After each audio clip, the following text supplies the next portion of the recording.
घर से आए थे? घर से? अच्छा, चलिए। होश में है?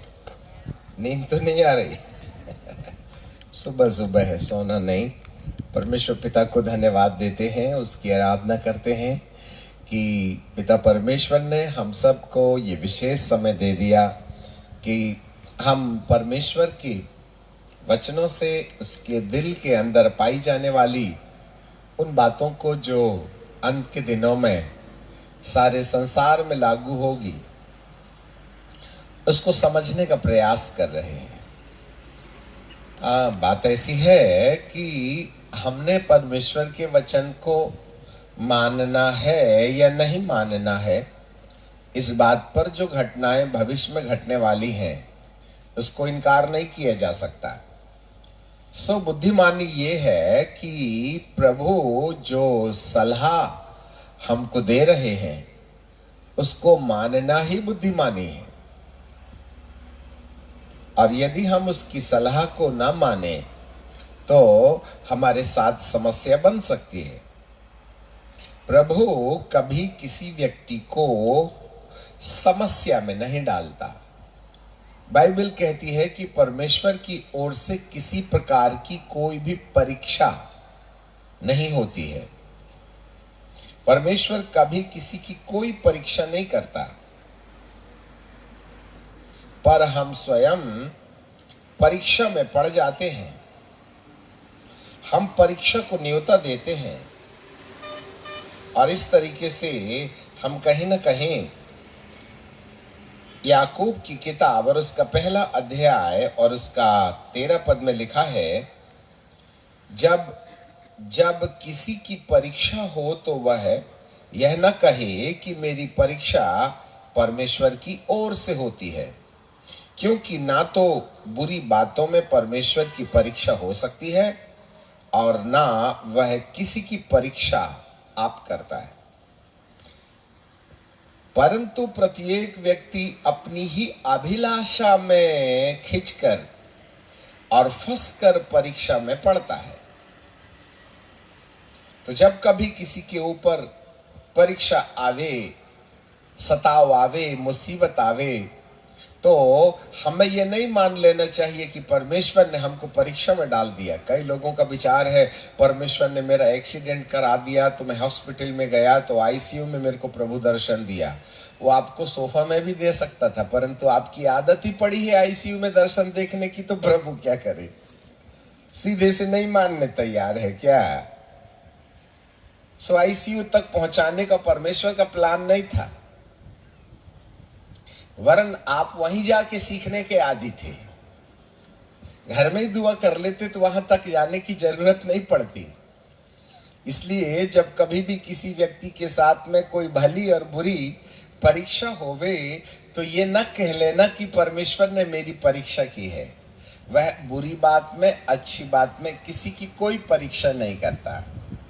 और आपको मालूम है, जो परमेश्वर का वचन है ना, वो हम सब लोगों के लिए एक सलाह है। सलाह, इट्स अ काउंसिल।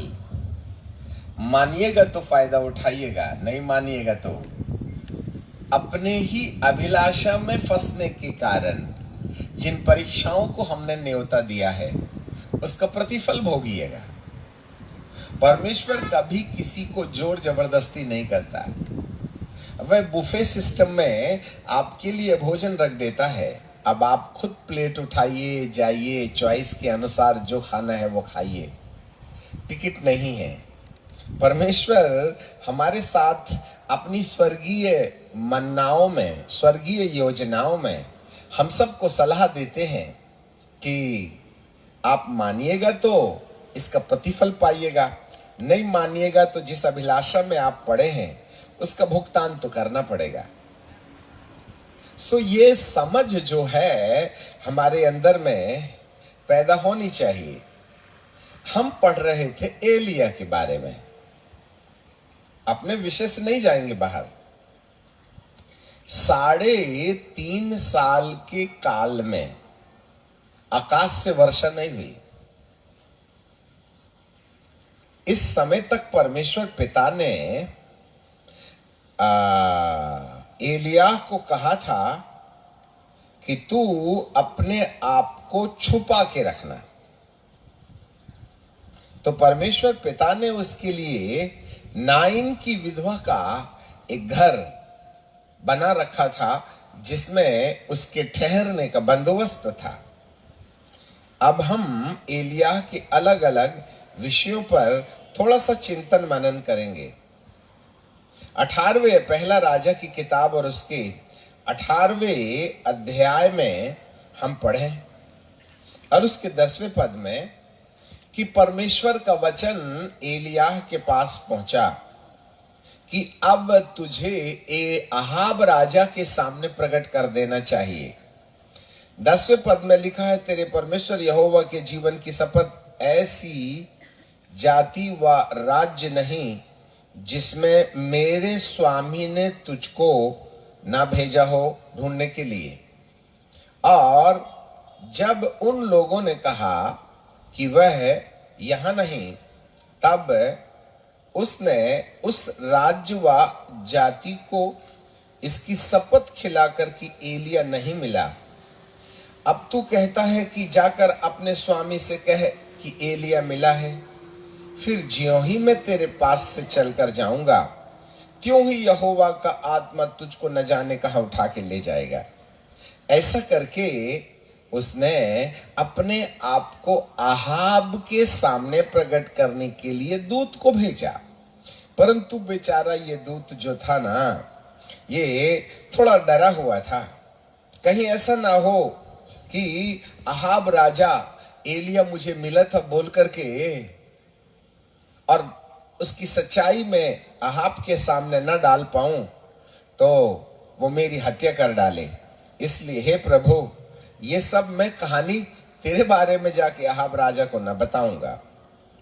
परंतु बाइबल का प्रभु कहता है कोई बात नहीं। 17 पद में लिखा है, एलिय्याह ने एनीहाउ अपने आप को अहाब राजा के सामने प्रकट कर दिया और एलिय्याह को देखते ही अहाब ने कहा, हे इज़राइल के सताने वाले, तू क्या तू ही है? अब जरा देखिएगा, हे इज़राइल के सताने वाले, ये बात सत्य थी कि एलिय्याह की प्रार्थना से पानी का गिरना बंद हो गया। परंतु हमें क्या लगता है कि एलिय्याह ने प्रार्थना किया होगा तो परमेश्वर ने उसकी सुन ली होगी और उसको और उस इलाके में पानी गिरना बंद हो गया होगा। एक बात हमें सोच लेना चाहिए, यदि एलिय्याह अपनी बुद्धि और समझ से प्रार्थना करता कि हे प्रभु पानी बंद हो जावे, तो शायद एलिय्याह परमेश्वर का स्थान ले लेता, क्योंकि पानी गिराना और बंद करना परमेश्वर का काम है। पर एलिय्याह अपने स्वयं से प्रार्थना कर भी लेता तो कोई वर्षा बंद नहीं होने वाली थी। परंतु वर्षा को नहीं आने के लिए परमेश्वर ने उसके मन में ये बात डाली थी कि एलिय्याह इस विषय पर प्रार्थना कर कि पानी गिरना बंद हो जाए। सो एलिय्याह के अपने व्यक्तिगत विश्वास की प्रार्थना के द्वारा प्रार्थना नहीं की गई, वरन ये जो विषय था परमेश्वर ने उसके हृदय के अंदर डाला था। इसका मतलब है पानी गिरने के बंद होने का कार्यक्रम ये परमेश्वर के प्लान के अनुसार था। अब आप कहेंगे, सर आपने तो थोड़े समय बोल दिया, पहले बोला कि परमेश्वर तो कभी किसी की परीक्षा नहीं करता, तो फिर ये पानी बंद करने का कार्यक्रम परमेश्वर के मन में आया होगा, तभी ना उसने एलिय्याह के मन में डाला और तभी ना एलिय्याह ने प्रार्थना किया। और जब एलिय्याह ने प्रार्थना की तो पानी बंद हुआ कि नहीं हुआ, इसमें परमेश्वर का ही ना रोल है। भाई परमेश्वर यदि ये बात एलिय्याह के दिमाग में नहीं डालता तो पानी बंद नहीं होता था एलिय्याह की प्रार्थना से। That means there was the divine plan. परमेश्वर के मन में था कि 3 साल तक अकाल पड़े। अब आप कहेंगे, एक और आप कहते हो कि परमेश्वर परीक्षा नहीं करता और दूसरी ओर से परमेश्वर खुद ही प्रार्थना करवाता है कि पानी गिरना बंद हो जाए। ये तो दो मत है भाई। परंतु हमें बाइबल को बहुत बारीकी से समझना है। यहां पर अहाब ने एलिय्याह से कहा, एलिय्याह को देखते ही अहाब ने कहा, हे इज़राइल के सताने वाले, इज़राइल के सताने वाले, तूने प्रार्थना करके 3 बरस तक वर्षा रोक रखा था, तू सताने वाला है। और इसी कारण तो तूने ना अपने आप को कहीं छुपा रखा था। हमने तो पूरे देश राज्य में खोज ढूंढा, परंतु तू मिला नहीं, और अब सामने नहीं पता कहां से आ गया है। ऐसा करके एलिय्याह का जरा उत्तर देखिएगा, सब लोग ध्यान से सुनिएगा। उसने अर्थात एलिय्याह ने कहा, मैंने इज़राइल को कष्ट नहीं दिया, मेरी प्रार्थना से पानी वर्षा गिरना बंद नहीं हुआ, और ना ही परमेश्वर का मन था कि वो पानी बंद करने के द्वारा इज़राइली प्रजा को तकलीफ दे, परंतु परमेश्वर की ये मजबूरी थी, और परमेश्वर के द्वारा दिए गए प्रकाश से जो मैंने प्रार्थना किया, ये भी मेरी मजबूरी थी, और पानी का नहीं गिरना उसकी भी मजबूरी थी। आगे जरा बहुत स्पष्ट रीति से लिखा है, उसने कहा, मैं इज़राइल को कष्ट नहीं दिया, परंतु तू ही ने, अब देखना, तू ही ने और तेरे पिता के घराने ने दिया है। अब तक तो अहाब सोच रहा था कि एलिय्याह के चक्कर में हमारी वर्षा बंद हो गई, परंतु एलिय्याह 3 साल के बाद में अहाब राजा के सामने प्रकट होने के बाद कहता है अहाब के उस प्रश्न के द्वारा कि तू है इज़राइल के सताने वाले। तब उसने कहा, ये प्रॉब्लम मेरा नहीं है, तूने कमाया है, इसका भुगतान तो तुझे देना पड़ेगा। ये परमेश्वर को कोई पागलपन नहीं छाया था कि इज़राइल के ऊपर में वर्षा बंद करके पशुओं को मार डाले, लोगों को प्रताड़ित करे। वो तो प्रताड़ना से आजादी करने वाला परमेश्वर है, किसी को प्रताड़ित करने वाला परमेश्वर नहीं है। वो तो छुटकारा दिलाने वाला है, किसी को बंधुआई भेजने वाला नहीं है। इसका कारण तू है और तेरा घराना है, क्योंकि तू यहोवा की आज्ञा को टालकर बाल देवताओं की उपासना करने लगे। पानी बंद होने का कारण परमेश्वर एलिय्याह और एलिय्याह की प्रार्थना नहीं है, परंतु जिस देश में तू रहता है, तेरे पूर्वजों ने और तूने और तेरी पत्नी डायन इजबेल ने अपने घर में 850 बाल और अशेर के पुजारियों के साथ में जादू टोना करने का जो कार्यक्रम किया, और इन्हीं बाल और अशेर के नबियों के द्वारा तू कहीं ना कहीं इजरायली भविष्यवक्ताओं की हत्या करते रहा, और तू अपनी पत्नी के निर्देश पर काम करने के कारण इस सजा की पात्रता तुम्हारे कारण से, इस देश को बाल और आशेर के कारण जो तुमने अशुद्ध किया है, इस कारण से इस देश के ऊपर कमाया गया श्राप परमेश्वर की ओर और उसके विधान के अनुसार वर्षा बंद होने के कारण में तुझ पर प्रकट हुई है। एक बात लिखा है बाइबल में, nothing is beyond the control of God. कुछ भी परमेश्वर के नियंत्रण से बाहर नहीं है, सब कुछ परमेश्वर के नियंत्रण में है, चाहे भला हो या बुरा हो। शैतान पानी बंद भी नहीं कर सकता और गिरा भी नहीं सकता, उसके पास ये अधिकार है ही नहीं। केवल परमेश्वर के पास ही अधिकार है कि वह पानी बंद कर दे या गिरा दे। एक बात याद रखिएगा, नहीं तो परमेश्वर बन जाएगा। इसीलिए परमेश्वर की मजबूरी होती है कि तुम परमेश्वर को किस तरीके का व्यवहार करने के लिए देश पर अनुमति देते हो। हमारी बहुत धीरे वाली भाषा को अच्छे से समझिए। ये हमारी रिस्पॉन्सिबिलिटीज है कि हम परमेश्वर को कौन से वाले काम करने में दबाव दे रहे हैं। वह देश को आशीष देने वाले काम में हाथ बढ़ाए या देश को श्रापित ठहराए जाने वाले मामले में अपना हाथ बढ़ाए। Everything is under the control of God. परमेश्वर की ओर से विपत्तियों का आना उसकी मनसा नहीं है, वरन ये हमारी मनसा है। हम परमेश्वर को दबाव देते हैं कि तू हमको श्राप दे। वह दुख के साथ अपने दिल में पत्थर रख करके श्राप आने देता है। एक्चुअली वो श्राप नहीं देता,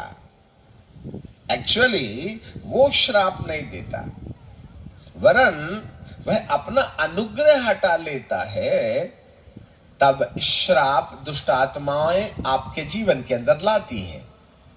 एक बात याद रखनी चाहिए, बाइबल के अनुसार वर्षा परमेश्वर की आशीष है। It's a blessing of God. परमेश्वर के नियंत्रण से ही वर्षा होती है, क्योंकि उसका साया उसके लोगों के ऊपर बना रहता है और उसकी महिमा, उसका साया, उसकी कृपा, उसकी दया जब मनुष्य के ऊपर रहती है तो उसके विधान के अनुसार जो भी उपलब्धियां परमेश्वर हमको देना जानते चाहते हैं, वो उपलब्धियां आशीष के कारण आती रहती है।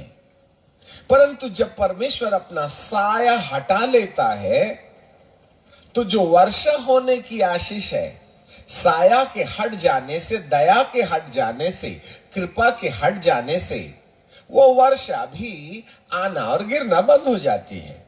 परमेश्वर वर्षा बंद नहीं करता, परमेश्वर अपने अनुग्रह से वर्षा देता है, और जब वो अपना अनुग्रह वापस ले लेता है तो वर्षा होना बंद हो जाता है।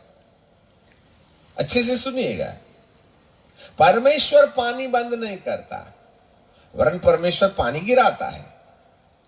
और जब परमेश्वर पानी गिराता है तो ये उसकी दया है, बिकॉज ऑफ हिज ग्रेस। यदि वो दया को वापस ला ले तो दया के चक्कर में जो पानी गिर रहा था, दया वापस आ गई तो पानी गिरना बंद हो जाता है। मेरा मालिक कभी किसी को प्रताड़ित नहीं करता, कान खोल के सुन लीजिएगा, हाथी के कान बराबर।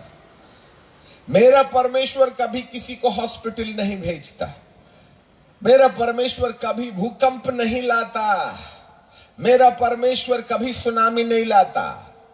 सुनामी को हम जन्म देते हैं, क्योंकि जैसे जैसे हम परमेश्वर की दया का बहिष्कार करेंगे, वैसे ही वैसे परिस्थितियां हमारे ऊपर में श्राप का कारण बन जाएंगी। एक बार की बात है, प्रभु यीशु मसीह अपनी जिंदगी की अंतिम यात्रा के अंतिम सप्ताह में जब उन्होंने मंदिर में अंतिम बार गधे के बच्चे के ऊपर बैठ करके जब वो आ रहे थे, तो दूर से उसने यरूशलेम नगरी को देखा और कहा, हे यरूशलेम, हे यरूशलेम, कितने बार मैंने चाहा कि तुझे अपने पंखों के तले छुपा लूं, जैसे कि मुर्गी बच्चों को छुपा लेती है, परंतु हे यरूशलेम, तूने कभी इस बात को स्वीकार नहीं किया। देख, इस पत्थर पर पत्थर भी न बचेगा जो ढाया ना जाएगा। लोग कह रहे थे, प्रभु देख कितना सुंदर मंदिर है, परंतु प्रभु जी ने कहा, इसका एक भी पत्थर नहीं बचेगा। ये मेरी ओर से श्राप नहीं है, परंतु इजराइलियों के द्वारा कमाई हुई मजदूरी है, जिसको उन्हें पाना ही पड़ेगा। क्योंकि मैं अपनों के पास में गया था, परंतु अपनों ने मुझे ठुकरा दिया, इसलिए मैं अन्य जाति की तरफ मुड़ गया। यहाँ के लोगों ने, इस मंदिर में निवास करने वालों ने मुझे और मेरे संदेश को स्वीकार नहीं किया। आपको मालूम है, 3.5 साल की सेवकाई के काल में पूरे यरूशलेम के इर्द गिर्द प्रभु सुसमाचार का प्रचार करते रहे, परंतु ये अंतिम सप्ताह था, अखमीरी रोटी के 1 सप्ताह पहले गधी के बच्चे के ऊपर बैठ करके यीशु सीधे मंदिर के दरवाजे पर जा खड़ा हुआ और उसने मंदिर के अंदर प्रवेश करके ऐसे कहा, तुमने परमेश्वर के भवन को डाकुओं की खो बना रखी है। मेरे परमेश्वर का भवन आराधना का भवन है, व्यापार का भवन नहीं है, व्यापार का घर नहीं है। इसलिए उसने अपनी शॉल निकाल के ऐंठी, जैसे एलियाह ने ऐंठा था, और सर कोड़ा बना के जब जब पिटाई किया है ना, सारे कबूतर की पिटारे के डब्बे के ढक्कन खोल दिए गाय बैल भेड़ बकरी के बंधन खोल दिए, जो चिल्हर बेच रहे थे ना उनकी पीढ़ियां उल्टा दी। और जब जब उसने पिटाई किया है, ओहो हो, पूरा सुपर मार्केट खाली करवा दिया। तुमसे एक किराएदार खाली नहीं होता, मेरा यीशु बाजार खाली करवा दिया, और वो भी कपड़े के कोड़े से। रे बाबा, ऐसी दादागिरी को भी दाद देना चाहिएगा, है ना। उसके पास डंडा थी ना तलवार थी एक बार किसी के पास में, तो प्रभु ने कहा अपनी तलवार अपने अंदर म्यान में रख, नहीं तो जो तलवार चलाते हैं वो तलवार से नाश किए जाएंगे। इसलिए अच्छा हुआ प्रभु ने तलवार नहीं चमकाया, कपड़े के कोड़े में काम बना लिया। क्या प्रभु, आपकी स्ट्रेटेजी भी, आपके काम करने का तरीका भी। तब प्रभु जी ने कहा ठीक है, और जितने लोग थे सब भागे बेचारे अपना अपना कोई आलू का पिटारा लेके भाग रहा है, कोई अंडे की दुकान लेके भाग रहा है, कोई चिल्लर बीन रहा है, पूरी लूट मच गई। अब पता नहीं प्रभु यीशु मसीह अकेला और ये पूरा सुपर मार्केट, इतने ढेर सारे लोग कपड़े के कोड़े की मार से भागे कैसे, पता नहीं कौन सी दादागिरी थी। परंतु परमेश्वर ने उस मंदिर के अंदर ऐसा भय पैदा कर दिया था। देखो, वही वाली चादर उठाना है आपको, याद रखना, ठीक है, जिसको एलिया ने गिरा दिया है। इसी वाली चादर से तो दिया था प्रभु ने मिला मिला के। बात चादर की है कि नहीं?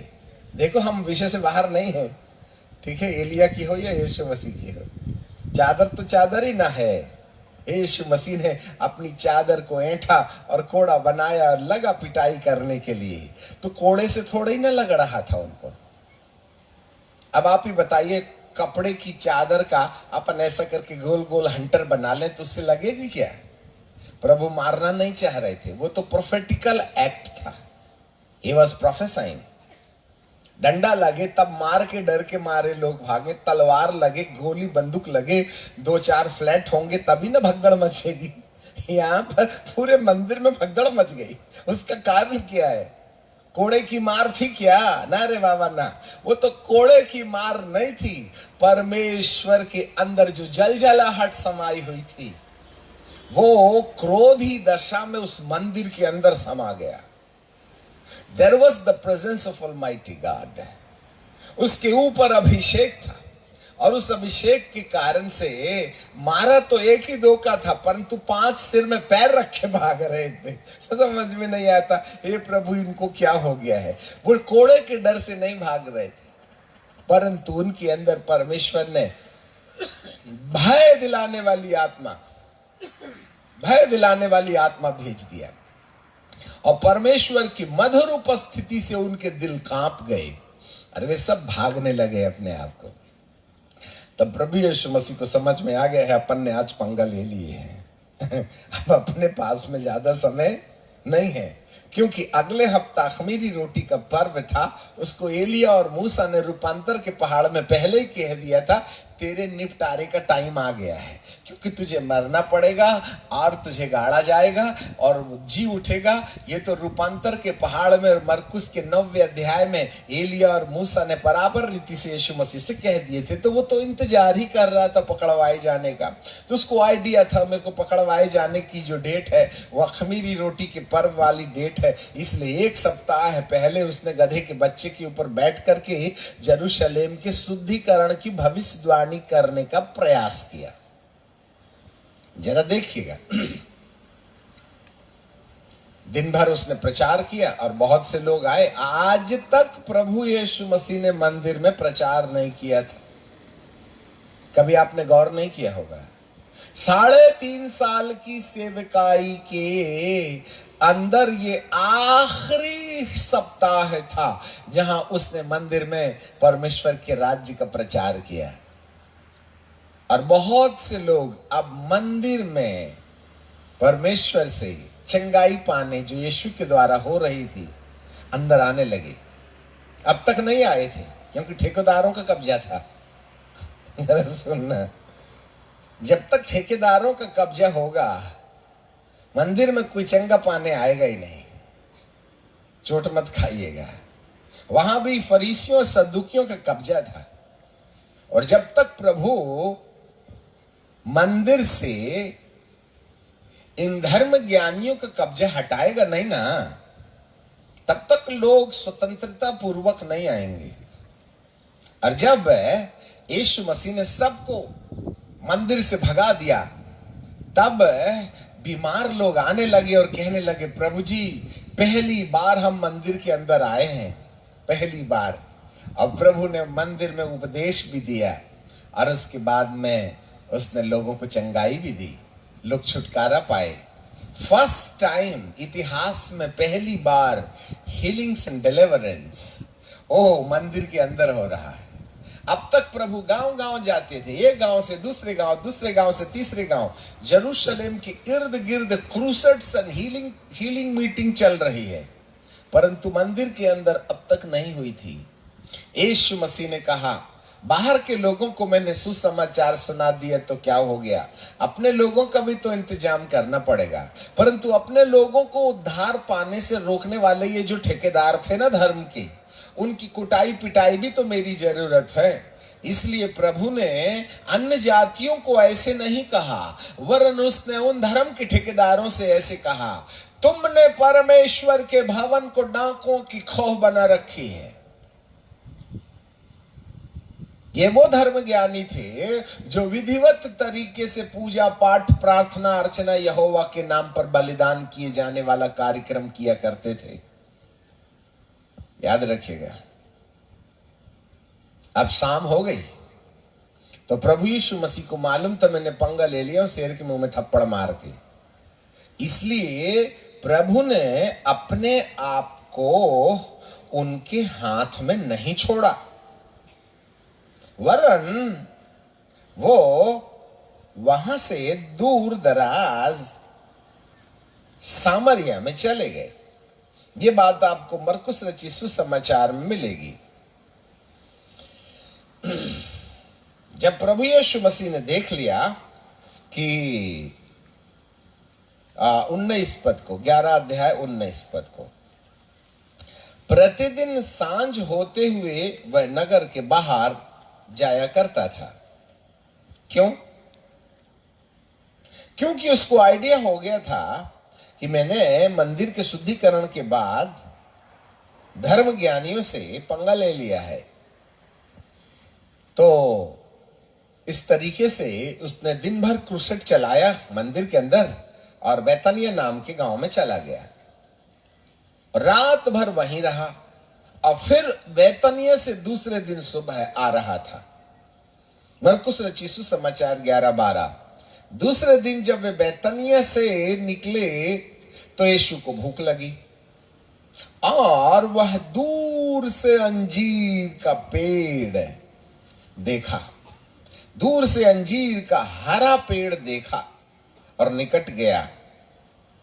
क्या जाने उसमें कुछ पाए, पर पत्तों को छोड़कर उसमें कुछ भी नहीं था।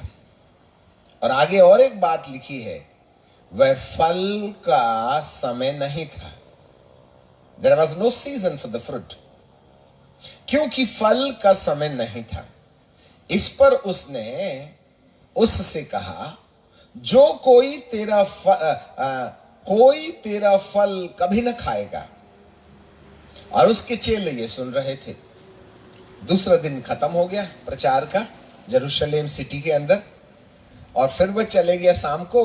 तीसरे दिन फिर वापस लौट रहा था। फिर वे यरूशलेम में आए और मंदिर में गया और वहां लेन देन करने वाले लोगों के बीच में जो उसने किया था वो भी हो गया, चलेगा। अब 19 पद को पढ़ते हैं। प्रतिदिन सांझ होते ही वह नगर के बाहर जाया करता था। फिर भोर को उस नगर में जाते थे तो उन्होंने उस अंजीर के पेड़ को जड़ तक सूखा देखा, जो पहले दिन उसने देखा था कि यीशु ने अंजीर के पेड़ को कहा था, आज के बाद इसमें फल नहीं लगेंगे। तब चेले सुन रहे थे। जब नेक्स्ट डे मॉर्निंग बैतनिया से यीशु फिर यरूशलेम में ड्यूटी जा रहे थे प्रचार करने की, तो दूर से उसने अंजीर के पेड़ को सूखा हुआ देखा।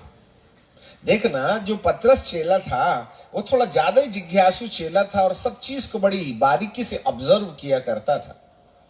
उसने दूर से पेड़ को देखा, क्योंकि उसने यीशु को यह कहते हुए सुने था कि आज के बाद में इस पेड़ में फल नहीं लगेगा। वह तो उस स्थान तक पहुंचने का इंतजार कर रहा था कि क्या हुआ देखें। और प्रतिदिन सांझ होते ही वे नगर के बाहर जाया करता था। फिर भोर होकर के जब वे उधर से जा रहे थे, उन्होंने उस अंजीर के पेड़ को जड़ तक सूखा देखा। पतरस को यह बात स्मरण आई और उसने कहा, हे रबाई, देख, यह अंजीर का पेड़ जिसे तूने श्राप दिया था। अब ये पतरस का स्टेटमेंट है। वो भावुक होकर के कुछ भी कह सकता है। जिसको तूने श्राप दिया था वो सूख गया। अब आपको क्या लगता है, यीशु मसीह ने इस अंजीर के पेड़ को श्राप दिया होगा? क्या आशीष देने वाले परमेश्वर कभी किसी को श्राप भी देते हैं? क्या चंगा करने वाला आपको हॉस्पिटल भी भेजता है? क्या वह प्रतिज्ञा देने वाला जिसमें कहा कि मैं तुम्हारी हड्डी हड्डी की रक्षा करूंगा, वह एक्सीडेंट में तुम्हारी हड्डी भी तोड़ेगा क्या? नहीं तोड़ता। वो हड्डी बचाता है ना कि तोड़ता है। वह हॉस्पिटल से निकालता है ना कि हॉस्पिटल भेजता है। वह हमें धनी बनाता है ना कि गरीब बनाता है।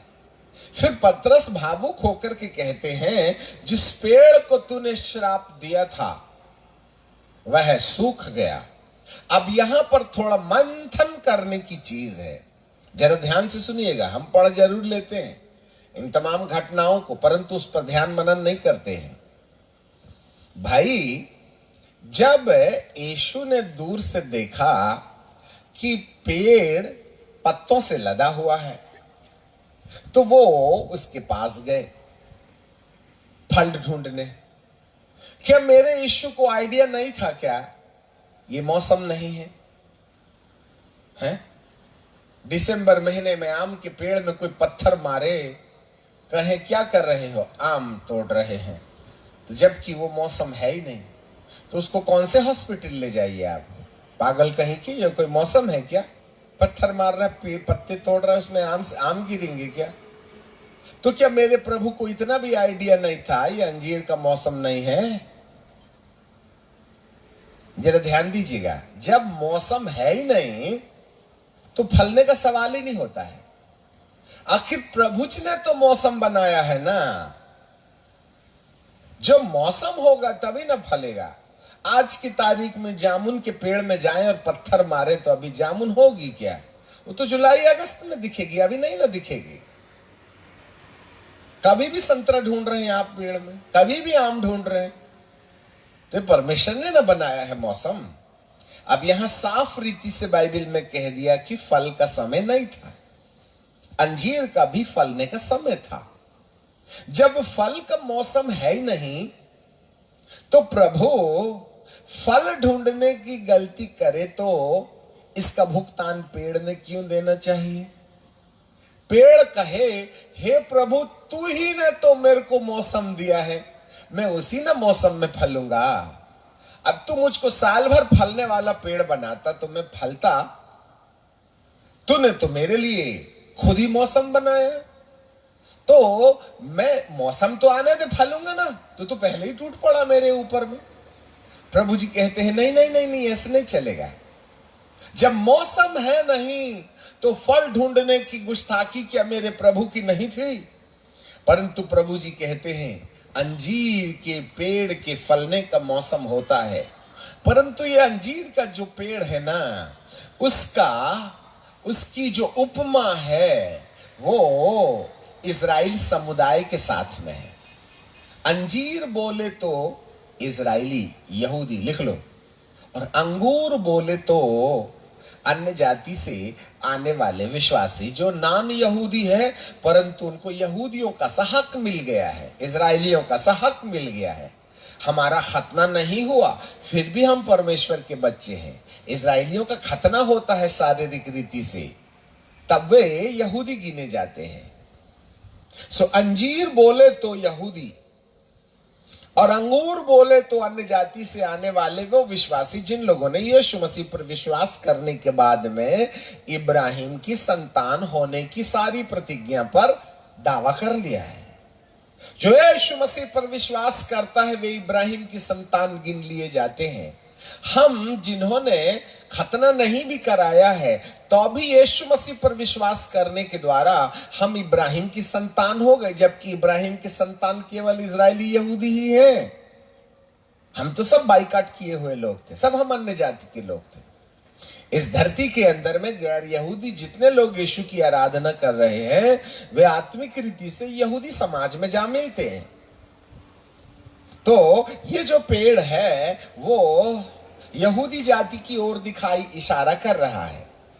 शायद अंजीर के पेड़ को मौसम में फलना चाहिए, परंतु यहां एक प्रोफेटिकल एक्ट है, यहां एक भविष्यवाणी है। उस भविष्यवाणी के अंतर्गत प्रभु बेमौसम में उस अंजीर के पेड़ के पास जाके फल ढूंढ रहा है। आप में से कितने लोगों ने अंजीर के पेड़ में फूल देखा है? धरती पर दो ऐसे पेड़ हैं, एक तो गुलहर का पेड़ और दूसरा अंजीर का पेड़। ये गुलहर का पेड़ जिसमें सिकिमेट्री एंड फिग ट्री, सिकिमेट्री अर्थात गुलहर का पेड़ जिसमें जक्कई चढ़ गया था। ये धरती पर दो अपवादी पेड़ हैं जिसमें फूल नहीं लगते। जब हम छोटे थे तो हमको मछली पकड़ने का बड़ा शौक था, तो हम नदी के किनारे जाया करते थे। तो हमको नदी के किनारे बहुत से ये सिकिमेट्री अर्थात गुलहर देखा है आपने, है ना? जब कच्चा रहता है तो हरा रहता है और जब पक जाता है तो लाल सुर्ख हो जाता है। उसको खाओ तो मीठा लगता है, परंतु पानी पानी पनछिट्टा लगता है। ठीक है कि नहीं? तो हम जब कभी छड़ी में ऐसा खेलते रहते थे तो गुलहर के पेड़ के पास खड़े होकर के कहते थे, हमारे दादा मिलिट्री में हुआ करते थे तो वो कहानी बताते थे, बेटा जो गुलहर के पेड़ में फूल देख लेता है वो अमर हो जाता है, कभी नहीं मरता। तो हमको ये सपना आ गया कि भैया कभी नहीं मरने के लिए चलो। तो जब कभी भी मैं मछली पकड़ने जाता तो गुलहर के पेड़ के पास जरूर छड़ी मार के बैठता और कहता कहीं फूल तो दिख नहीं रहा है, क्योंकि अमर होने की दवाई यही होगी।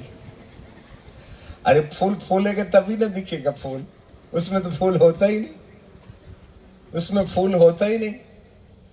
उसका फूल तो फल के ही अंदर रहता है, तो कहां से फूल दिखेगा? प्रभु भी जो पेड़ों का इस्तेमाल कर रहे हैं उसको उसके इतिहास में भी तो जाइएगा सर। खाली पीली अंधाधुंध गोली मारते हैं फेकोलॉजी के ऊपर में। बाइबिल बुद्धि से समझने वाली चीज नहीं है, याद रखिएगा। सो उसमें फूल रहता ही नहीं, वो फल के अंदर ही रहता है। जब आप गुलहर के फल को ऐसा तोड़िएगा तो ढेर सारे पराग निकलते हैं उसमें से, बहुत ढेर सारे ऐसे मखमल के जैसे निकले रहते हैं, वही है फूल। तो अब ये पेड़ फलेगा बोल करके हमको पता कैसे चलेगा? क्योंकि फूल तो है ही नहीं, सीधे फल ही है। और फल जो है वो खुद ही अंदर अपने आप में फूल समाया हुआ है, तो बाहर तो फूल दिखाई नहीं देते।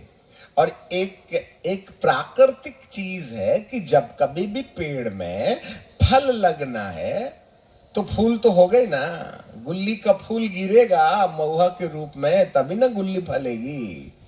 सुबह सुबह हम पैदल चलने आते हैं तो लोग गुल्ली के पेड़ के नीचे खड़े रहते हैं टोकना लेकर के। क्या बोलते हैं उसको? सफेद सफेद फूल गिरता है, मऊ। हाँ मऊ, हाँ। सो ये जो मऊ है ना वो फूल है, और जब मऊ गिर जाता है तो उसके बाकी हिस्से में वो फली रहती, क्या बोलते हैं उसको? क्या बोलते हैं? लोली, डोली, डोली, डोली, डोली। उससे तेल निकालते हैं, ठीक है कि नहीं? तो डोली से तेल निकालते हैं और उसका मऊ से क्या बनता है? उसको तो जानवर खाएंगे, और नहीं जिसको धरती तिरछी देखना है तो उसको सड़ा के उबालिएगा तो समझ में आ जाएगा फिर पत्नी नहीं दिखती, पशु आदमी हो जाता है, दारू बन जाता है आदमी। ठीक है कि नहीं? इस तरीके से ये फूल होता है। धरती पर जितने भी पेड़ों को फल लाना है ना, तो उनको फूलना पड़ता है पहले। फूले बिना कोई फल नहीं आता। अंजीर का पेड़ फूलता ही नहीं, गुलहर का पेड़ फूलता ही नहीं। तो ये फल लाए तो हमको पता कैसे चलेगा भाई? जैसे जब कभी कोई राजा जाते हैं, तो कल हम अपने बता रहे थे, जब कभी कोई राजा जाता है तो उसके आगे एक व्यक्ति चिल्लाते चिल्लाते जाता है, राजा महाराज अधिराज पधार रहे हैं, सावधान। तभी ना लोगों को पता चलेगा राजा आ रहा है। और रास्ता छोड़ दो, बीच में गाय बैल नहीं आना चाहिए। हाँ, इसी तरीके से फल के आगे भी फूल ऐसे ही मनादी करता है। फल के आगे फूल बोल रहा है फलने का समय आ गया है।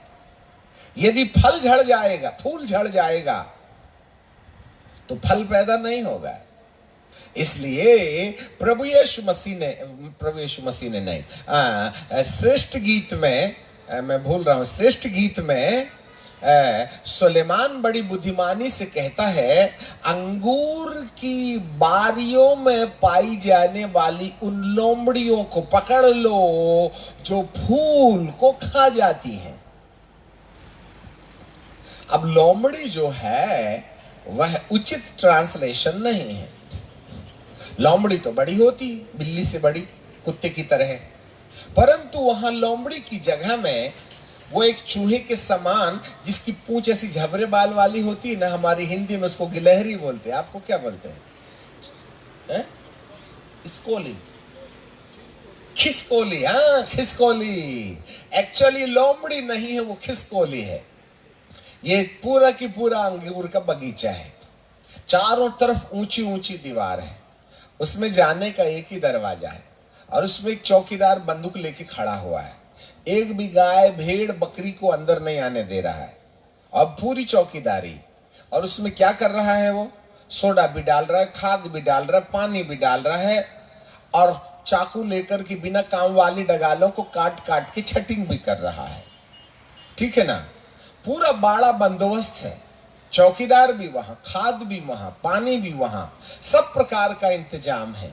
परंतु एक छोटी सी खिसरोली ना, खिसकोली आई आई आई आई और उसके सामने खड़ी होके कहते लव यू, तो उसने देखा ही नहीं, और वह उसके कंधे में बैठी बंदूक के ऊपर जंप करके दरवाजे से कूद करके अंगूर की बारी में गई, और कुतर कुतर के पूरे फूल खा रहे हैं। उसको दिखा ही नहीं, उसको समझ में ही नहीं आया, और पूरे फूल को वन बाय वन उसने पूरे बगीचे के फूल को कुतर कुतर करके वहीं न चिचरी करके चली गई। उसको समझ में नहीं आया, वो भेड़ बकरियों को ही देख रहा है। और पत्ते तो बाबा रे बाबा ऐसे लगे हुए हैं कि पूछिए मत, पानी भी डाल रहे, खाद भी डाल रहे, पत्ते भी लगे हुए हैं। जब फल का मौसम आया तो मालिक कहता, रे बाबा इतने मजबूत पत्ते हैं, अपन ने इतनी खाद डाले, फल दिख ही नहीं रहे। तो फल दिखेंगे कहां से? फल फलने से पहले तो गिलहरी ने क्या बोलते हैं, सारे फूल खा ली, तो अंगूर लगेंगे कि वहां? हाँ, इसका मतलब है फल की मनादी, अंगूर के फल की मनादी फूल के द्वारा होती है। फूल होगा तो फल होगा, फूल नहीं होगा तो फल नहीं फलेगा। गिलहरी ने फूल खा गई, अब कहां की दाख लगेगी? कहां से अंगूर लगेंगे? क्योंकि अंगूर जन्म देने वाले फूल को तो गिलहरी खा गई, खिसकोली खा गई।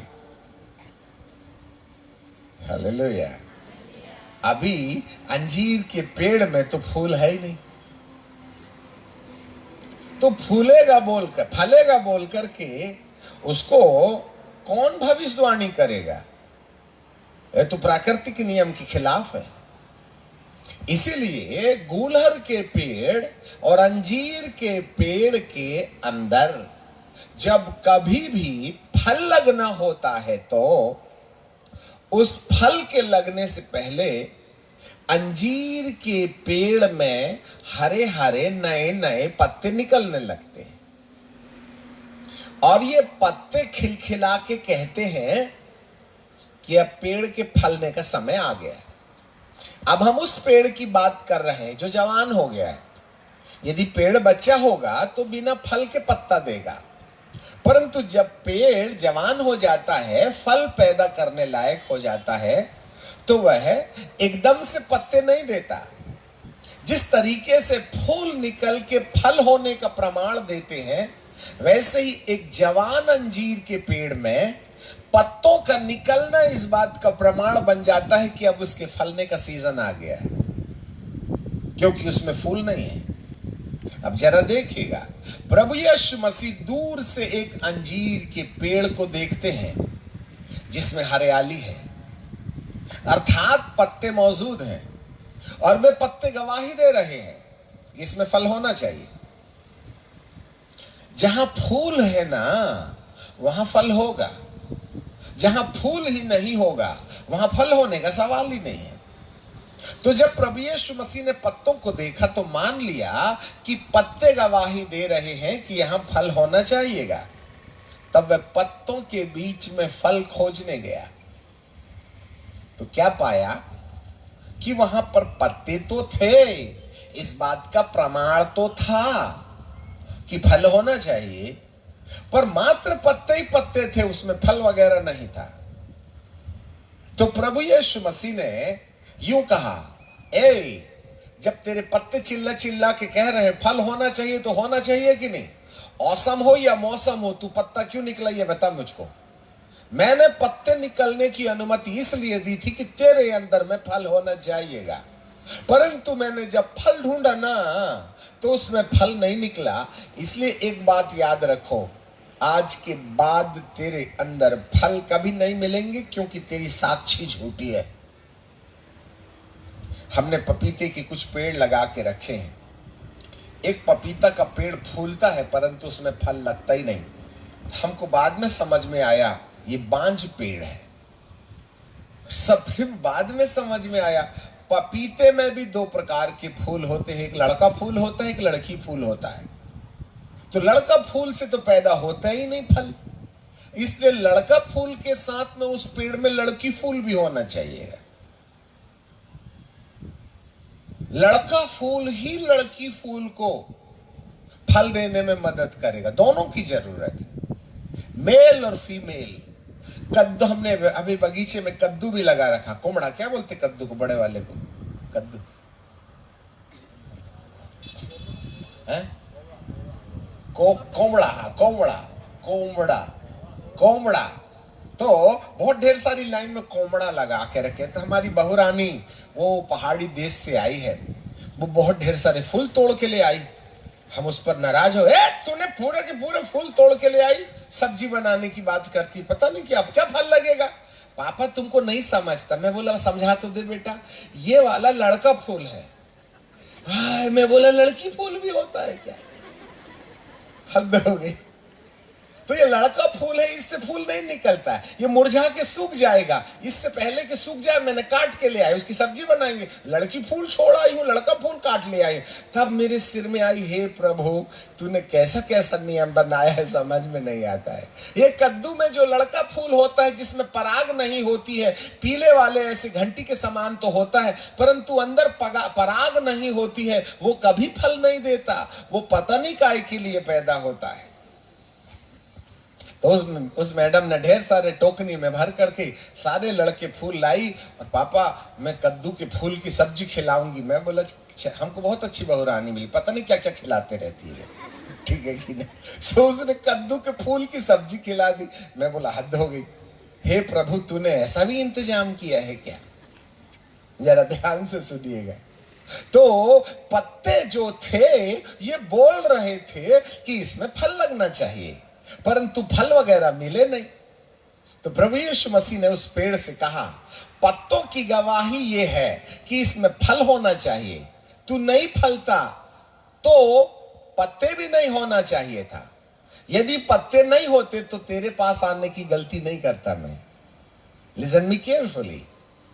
यदि तेरे ऊपर पत्ते नहीं होते ना, तो मैं तेरे पास फल ढूंढने के आने की गलती नहीं करता। परंतु पत्तों ने मुझको बुलाया कि फल है यहां, और मैंने पत्तों के चक्कर में आकर के फल ढूंढने की कोशिश की तो वहां फल तो नहीं मिला। इस कारण से इसकी सजा का भुगतान मैं नहीं वरन तू खुद ही करेगा।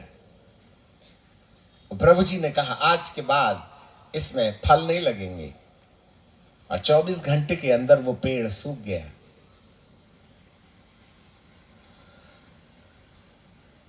जड़ तक सूख गया। अब हमें यह नहीं समझ में आया, पतरस को यह समझ में कैसे आएगा कि जड़ भी सूख गई है? खुद के तो देखा नहीं था। हालेलुया। पतरस भैया थोड़ा शुद्ध हिंदी बोलो ना, पत्ते सूख गए हैं बोल ना, तू तो लिखता जड़ तक सूख गया। और 24 घंटे में जड़ सूखती है क्या? वो तो पत्ते 24 घंटे में केवल मुरझाते हैं, वो लटके तो वहीं रहते हैं, पर जड़ सूख गई है ये कैसे पता चला? ये कोई फिकोलॉजी नहीं है। आप हमारे पावर मिनिस्ट्री में आइए, जड़ कैसे सूखती है बाद में बताएंगे आपको। जड़ तक सूख गया। अब आप कहिएगा मौसम नहीं है गुरुजी, और तुमने उसको बोला था, कोई भूत नहीं बोला था, आप ही ने बोला था कि इसमें फल नहीं लगेंगे, जवाबदारी तेरी च ना है। प्रभु जी कहते हैं कि जब मैं किसी पेड़ में फल होने का प्रमाण देख करके फल ढूंढने आऊं, और यदि फल न मिले तो ये मेरी जवाबदारी नहीं है कि वो नहीं सूखेगा। एक बात जरा ध्यान से सुनो, मैं थोड़ा सुलझा के बताएंगे आपको। पेड़ इसलिए नहीं सूख गया क्योंकि प्रभु ने श्राप दिया था। सुनो बेटा, पेड़ इसलिए नहीं सूख गया कि प्रभु ने श्राप दिया था, पर पेड़ इसलिए सूख गया कि पत्तों का प्रमाण रहने के बाद फल होना ही चाहिए था, पर फल की गैर मौजूदगी उसके लिए श्राप बन गया। प्रभु यीशु के कहने से पेड़ नहीं सूखा, वरन फल का नहीं होना उसके लिए श्राप का कारण बन गया। जब तक उस पेड़ के पास प्रभु नहीं गए तब तक तो आबाद है ये पेड़, परंतु जिस दिन इस पेड़ के पास में प्रभु फल ढूंढने के लिए आएगा और यदि फल नहीं मिलेगा तो प्रभु उसको यह नहीं कहेगा कि श्रापित हो जाए तू आज के बाद फल न पड़े, परंतु क्योंकि प्रभु खोजने आए थे फल और फल नहीं मिला, फल की गैर मौजूदगी, फल की अनुपस्थिति उसके लिए न्याय बन जाती है। आज हर एक मसीही अपनी जिंदगी में देखे, क्या मसीहियत के पत्ते जो लहलहाते हैं, सुबह मीटिंग, शाम मीटिंग, बुढ़ा मीटिंग, बच्चा मीटिंग, अमका मीटिंग, ढमका मीटिंग, इधर जा रहे उधर जा रहे, ये प्रार्थना वो प्रार्थना, ये सेमिनार वो seminar, everywhere we are so busy. पर बात ये है, इतनी दौड़ मारते हो आप हर कन्वेंशन में हाजिर हम परमेश्वर का वचन सुनने, कभी किसी का दिल बदला क्या है? औंधे घड़े में पानी। कौन कौन से छठे बिने वक्ता हमारे गुजरात में नहीं आए, परंतु फल कहां है? हम तो वैसे ही जैसे 10 साल पहले थे। पर इतना तो जरूर कहना चाहिए, मानना चाहिए गुजरात के लोगों को, इतना फुर्सत की मीटिंग जहां भी हुई अपार भीड़ रहती है। इसलिए जितने भी वक्ता हैं उनको उस्तादी दिखाने के लिए यही एक इलाका बहुत अच्छा लगता है। अब जो होगा तो देखा जाएगा भैया, हम तो फोटो खींच के खुश हैं कि इतने लोग आए थे, इतने लोग आए थे, परंतु आए थे तो इनको मिला क्या? This is the prophecy. कहां नहीं गए? भारत के दुनिया के छठे बिने वक्ता आकर के सब उस्तादी दिखा के चले गए, परंतु हमारे गुजरात की जो हालात हैं, आत्मिकवाद में हम कितना प्रमोशन पाए, क्या क्या सीखे हमने? सीख लिया तो बदलाव कहां? ये कन्वेंशंस की जो बहार लगी पड़ी है, क्रूसेड्स की बहार लगी पड़ी हुई है, सेमिनार इधर जा रहे उधर जा रहे, दुनिया लंद फंद घूम करके आ गए। कोई कलकत्ता जा रहा, कोई मुंबई जा रहा, कोई मद्रास जा रहा, कोई अमेरिका जा रहा, कोई लंदन जा रहा, पता नहीं कहां कहां से क्या क्या सीख के आए। तहां तक सीख लिया, तहां तक तो ठीक है, परंतु हमारी जिंदगी में बदलाव हुआ कहां तक? कहां तक प्रेम है, कहां तक आनंद है, कहां तक धीरज है, कहां तक भलाई है, कहां तक विश्वास है, कहां तक नम्रता और संयम है? कन्वेंशंस के पत्ते तो हैं, परंतु आत्मा के फल नजर आते हैं क्या? अच्छा हुआ प्रभु आज फल ढूंढने नहीं आया, हम पत्ते का एंजॉयमेंट कर रहे हैं। परंतु ये पत्ते जिस दिन मेरे प्रभु को खींच करके लाएंगे और उस समय प्रभु पत्तों के चक्कर में फल ढूंढेगा ना, तो फल नहीं मिलेगा, तो ऐसा ही प्रभु कहेगा, आज के बाद इसमें फल नहीं लगेंगे। उसने पेड़ को ऐसा नहीं बोला था जा तू सूख जा, अब वो सूख गया तो प्रॉब्लम उसका नहीं है। पेड़ सूखने के पीछे फल का प्रॉब्लम है। हमारी जिंदगी के ऊपर श्राप परमेश्वर नहीं देते। हम अपने अंदर फल नहीं रखेंगे तो श्राप कमाएंगे, सीधा साधा, no other object. If there is a fruit of God, only then we can secure ourselves. मेरा प्रभु हमको नहीं कहेगा पेड़ सूख जा, मेरा प्रभु कहेगा मैं फल का लालसी हूं। I am searching the fruits in the tree of हमारी मसीहियत की जिंदगी में प्रभु कुछ वही फल ढूंढ रहा है जो आत्मा के फल है। प्रेम, आनंद, मेल, धीरज, कृपा, भलाई, विश्वास, नम्रता और संयम, ये 9 अनुभव हमारी जिंदगी में हमारे प्राण रक्षक तंत्र की तरह काम करते हैं। जिनकी जिंदगी के अंदर ये 9 अनुभव का बहिष्कार हो जाता है, जब तक प्रभु अनुग्रह के सिंहासन पर बैठे हैं तब तक तो प्रॉब्लम नहीं है, परंतु जिस दिन प्रभु अनुग्रह के सिंहासन से हट जाएंगे और हमारी बगिया में पत्ते के चक्कर में फल ढूंढने आए, तो कुछ वही होने वाला है जो इस अंजीर के पेड़ के साथ हुआ। इसलिए ये जो 4 दिन आपके लिए हैं, पूरी भविष्यवाणी की वचन है आपके लिए, मान लेना चाहिए, भलाई इसी में है। प्रभु कभी किसी को श्राप नहीं देता। अंजीर के पेड़ में फल नहीं होना उसके लिए श्राप बना। एलियाह को अहाब ने कहा, अहाब ने एलियाह को कहा, हे इज़राइल के सताने वाले। एलियाह कहता है, खबरदार उल्टी बात तूने बोला तो। एलियाह ने इज़राइल को नहीं सताया, एलियाह ने इज़राइल को नहीं सताया, वरन तू ही है और तेरी पत्नी इजबेल और तेरे घराने ने जो यहोवा के नबियों की हानि किए हैं। जिन लोगों ने यहोवा के नबियों को सताया है, जिन लोगों ने इज़राइल को यहोवा की ओर से फेर कर बाल और अशेर की तरफ पूजा करने में प्रेरणा दिया है, उसका कारण यही था कि तेरे ऊपर में 3 साल तक वर्षा ना हो गई। मैं तुझको वार्निंग दे रहा हूं कि तुझे बदल जाना चाहिए। इजबेल को मैं अवसर दे रहा हूं कि उसे बाल और अशेर भूल जानी चाहिए।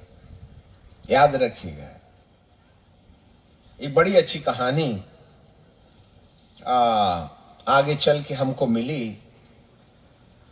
कहानी जैसे बता देंगे, आप पढ़ लेना, आगे अध्याय में बता देंगे तो फिर टाइम लग जाएगा। पानी गिर गया, अहाब भागा रथ में। ये कहानी को फिर बाद में लेके आएंगे, ठीक है ना। तो अहाब प्रेम से आराम से रहने लगा। एक बार की बात है, अहाब ने अपने पड़ोस में एक अंगूर की बारी देखी और उस अंगूर की बारी से के मालिक को बोला, एक काम कर, ये अंगूर की बारी तू मेरे को दे दे, क्योंकि मेरे घर के किनारे है, तो मैं यहां पर अपना कारोबार थोड़ा लंबा चौड़ा कर लूंगा। या तू इसका पैसा ले ले, या एक काम कर, मैं तुझको दूसरी बारी दे देता हूं, पर ये ठिकाना जो है मेरे बंगले के बाजू में, तो उसको मेरे को बेच दे। तो वो अंगूर की बारी का मालिक कहता है, ना ना ना ना, ये तो पूर्वजों की संपत्ति है, मैं ना बेच पाऊंगा। इस चक्कर में अहाब को ऐसा लगा, देख मैंने सौदा करने की बात की और सामने वाले ने इनकार कर दिया, तो उसको डिप्रेशन हो गया और निराश होकर के लेटा रहा और खाना भी नहीं खाया, मेरा सौदा कैंसिल हो गया करके।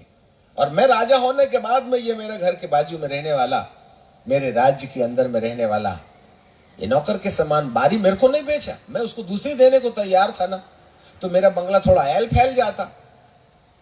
तो वह डिप्रेशन में जाके सो गया और खाना वगैरह खा ही नहीं रहा था। इतने में इजबेल आई और इजबेल ने कहा, कैसा स्वामी जी, आज बड़े डिप्रेशन में चल रहे हो तुम, क्या बात है, क्या कारण है, मुझको बता। कई बार पति कम पत्नी ज्यादा रूल करती है। तो ऐसे समय में कहा, देख मेरे टेंशन का कारण ये है कि मैंने ये पड़ोसी को बोला था कि ये जमीन दे दे, नहीं दिया उसने। मैं राजा होने के बाद उसने मेरे को नहीं दिया ना, तो मेरे को इंसल्ट जैसे लगा, इसलिए मैं अपने पद के ऊपर में कोस लगा रहा हूं। तो इजबेल क्या बोलती, चिंता मत कर राजा, अपन है ना तेरी मदद करने के लिए, हम तुझको वो बारी दिलवा के दिखाएंगे। समझ में आ गई बात। तब उसने एक रणनीति बनाई, अपने तमाम पुजारियों को बोला, ये अंगूर की बारी के मालिक को वो मैदान में ले जाना और ऊंचे में बिठाल देना और एक बड़ा भोज करना, वहां मीटिंग करना, और तुम में से एक व्यक्ति झूठी गवाही देना इसकी कि ये व्यक्ति अहाब राजा के विरुद्ध और यहोवा के विरुद्ध बकबक कर रहा था, झूठी गवाह खड़ा करके। उस व्यक्ति को थोड़ा खिला पिला देना, दारू भी पिला देना और मेरी तरफ से 1500 के नोट भी दे देना, और उससे झूठी गवाही दिलवाना कि यह व्यक्ति अहाब और परमेश्वर के विरुद्ध बकझक कर रहा था, मैंने सुना हूं। तब सारी जनता मिलके उसको ऐसा मारना कि वह मर जाए। वो जरा ध्यान से सुनना, इतनी कुरूप थी इजबेल, आज भी कलीसिया के अंदर है, याद रखना। मार डाला उसको। तब वो हंस के आके कहती है, अहाब राजा डिप्रेशन में मत रहे, सामने वाले को खेल कर दिया, जा कब्जा कर ले उसके ऊपर में। जैसे ही अहाब ने उस दाख की बारी के मालिक को मरवा डाला इजबेल ने, तब परमेश्वर का आत्मा एलिया के पास उतरा और एलिया अभिषेक पाके सीधा अहाब के पास आ गया और कहने लगा, हे अहाब, तू जिस अंगूर की बारी का मालिक बन बैठा हत्यारे, परमेश्वर तुझे उसी स्थान पर, जिस स्थान पर इस दाग की बारी को तूने पथरवाह करके भूमि पर उसका खून बहा दिया और कुत्ते ने उस जगह में से उसका खून चाट लिया ना, तुझे भी खुदा वहीं ले जाके मारेगा और कुत्ते तेरा खून चाटेंगे। ये भविष्यवाणी करके चला। तब क्या था, अहाब लगा बेचारा रोने के लिए। 27 पद में, पहला राजा की किताब 21 अध्याय 27 पद, एलियाह के ये वचन सुनकर अहाब ने अपने वस्त्र फाड़े और देह पर टाट लपेट कर उपवास करने और टाट ही ओढ़े पड़ा रहने लगा और दबे पांव चलने लगा। अब जरा देखिएगा, भविष्यवाणी सुनकर अहाब ने परमेश्वर के सामने क्षमा याचना शुरू किया। Listen me carefully. कई बार हम उसको कहानी जैसे पढ़ लेते, परंतु उसमें से प्रकाश नहीं निकालते। तो अहाब दबे पांव चलने लगा, मतलब उसके घमंड का खेल हो गया। He humbled himself before the throne of God. उसने अपने आप को परमेश्वर के सामने दीन किया। तो ऑलरेडी परमेश्वर ने अहाब के लिए मौत का फरमान निकाल दिया था और नबी के माथे पर यह कह दिया था कि जाके कह दे, जहां पर तूने अंगूर की बारी के लोग के मालिक की हत्या करके खून बहाया और कुत्ते ने उसका लहू चाटा ना, उसी जगह अहाब की हत्या होगी और वहां पर उसके खून को कुत्ते चाटेंगे। ऐसी बात सुन करके अहाब भविष्यवाणी सुन करके डर गया और परमेश्वर की खोज में लगा रहा। ये बात सुनकर के थोड़ा आज हमको झटका भी लगा और आराम भी लगा। 28 पद में यहोवा परमेश्वर ने फिर एलिया को संदेशा दिया और यहोवा का यह वचन तिशबी एलिया के पास पहुंचा, क्या तूने देखा कि अहाब मेरे सामने नम्र बन गया है, इस कारण कि वह मेरे सामने नम्र बन गया है, मैं यह विपत्ति उसके जीते जी उस पर नहीं डालूंगा। लीजिए सर, इतने पापी आदमी को प्रभु ने क्षमा कर दिया। समझ में नहीं आता है, हम होते तो काट डालते गर्दन, क्योंकि हमारा तो अहाब के प्रति जलजलाहट वाला मिजाज आ गया है। उसने कितने यहोवा के पुजारियों को मौत के घाट, और ये जोरू का गुलाम औरत की बात मानता है, इसको तो काट डालना चाहिए, परंतु दाद देना चाहिए मेरे मालिक को। इतने घृणित पाप करने वाले व्यक्ति को जब वह अपनी गलती को मान लेता है ना, जब वह अपने आप को नम्र कर लेता है, तो परमेश्वर की दरिया दिल से वह दया पाने में देरी नहीं करता है। इसलिए खुदा को हम खुदा कहते हैं। जबकि 25वें पद में कहता है, सचमुच अहाब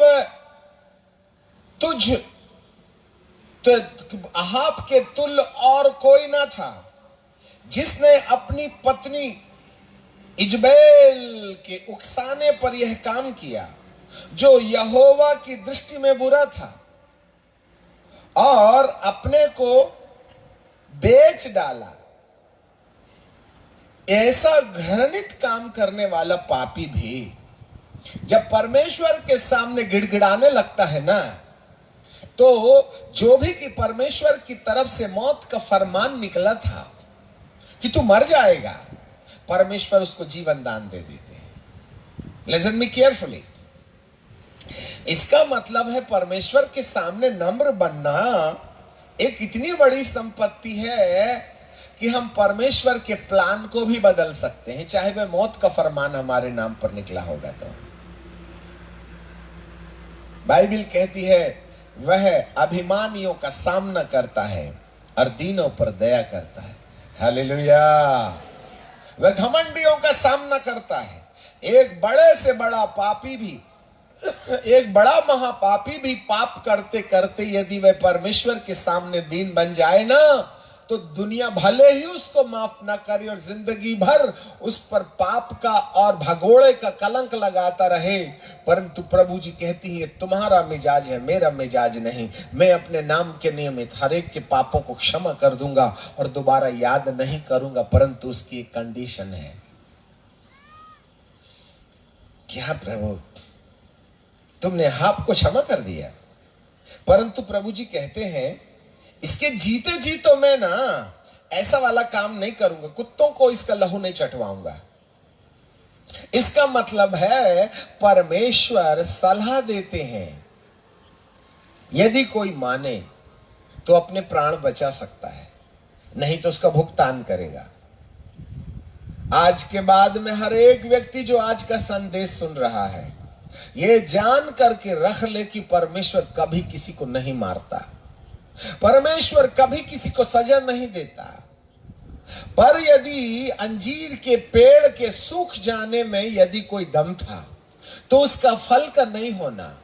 एलियाह को कहा कि आए सताने वाले, एलियाह ने कहा मैंने नहीं सताया इस्राएल को, तूने सताया है।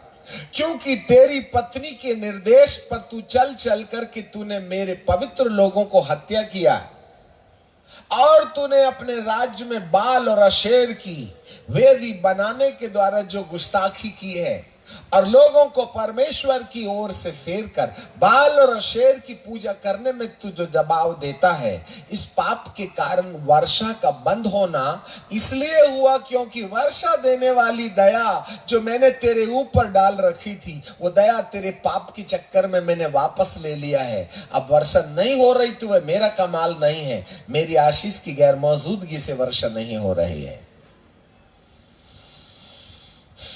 क्या बात है। परमेश्वर के दिल को समझना कोई किताब पढ़े समान नहीं ना होता है।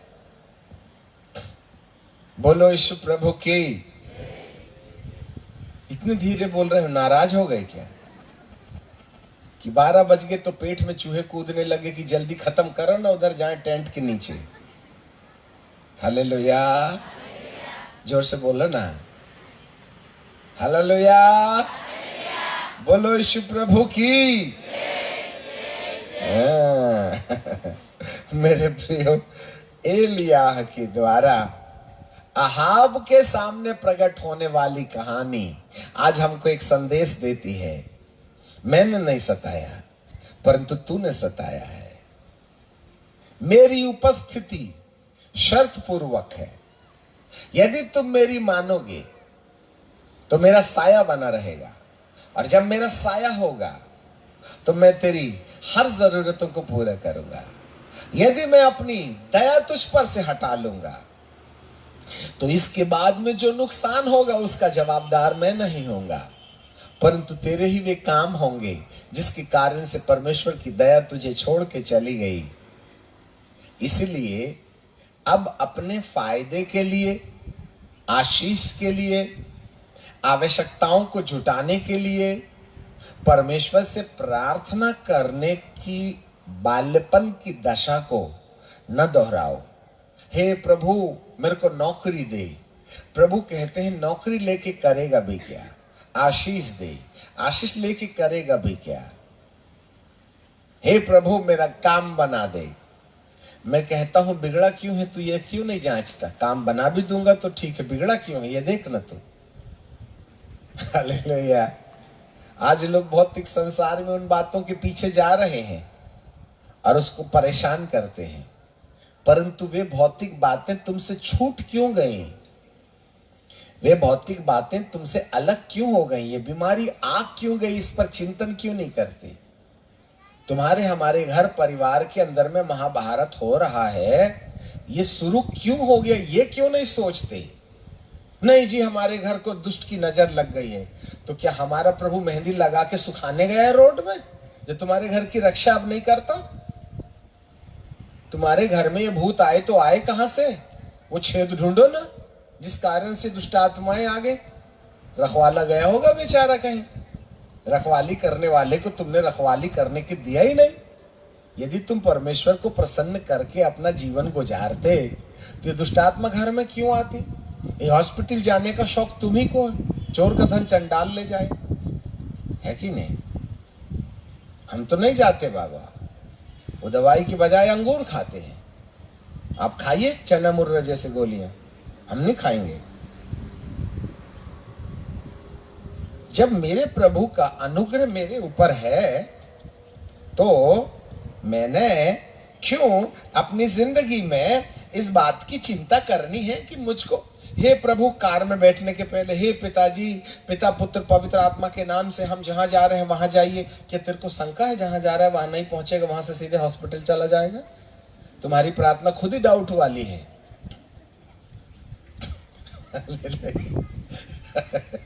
अरे बाबा तुम्हारी प्रार्थना हे पिता परमेश्वर पिता पुत्र, प्रभु जी कहते हैं स्टीयरिंग में दुआ कर रहे हैं, सोफे में बैठते करते नहीं बना।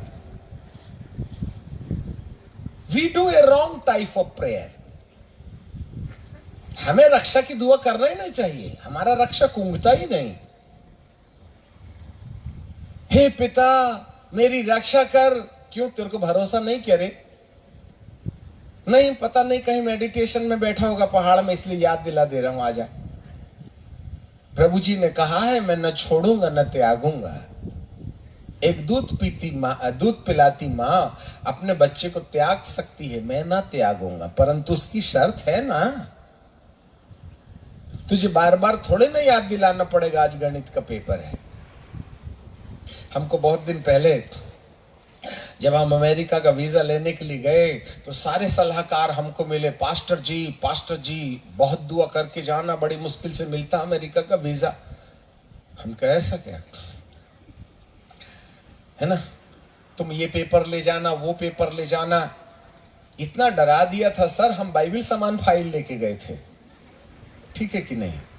आज सामने खड़े हो गए, कहाँ जाना चाहते हो, अमेरिका जाना चाहते हो, और कहाँ जाएंगे, अच्छा क्या करोगे, प्रचार करने जाएंगे, क्या क्या प्रचार कीजिए sir, the way the people are living in sin in America, you know we want to warn the people of America.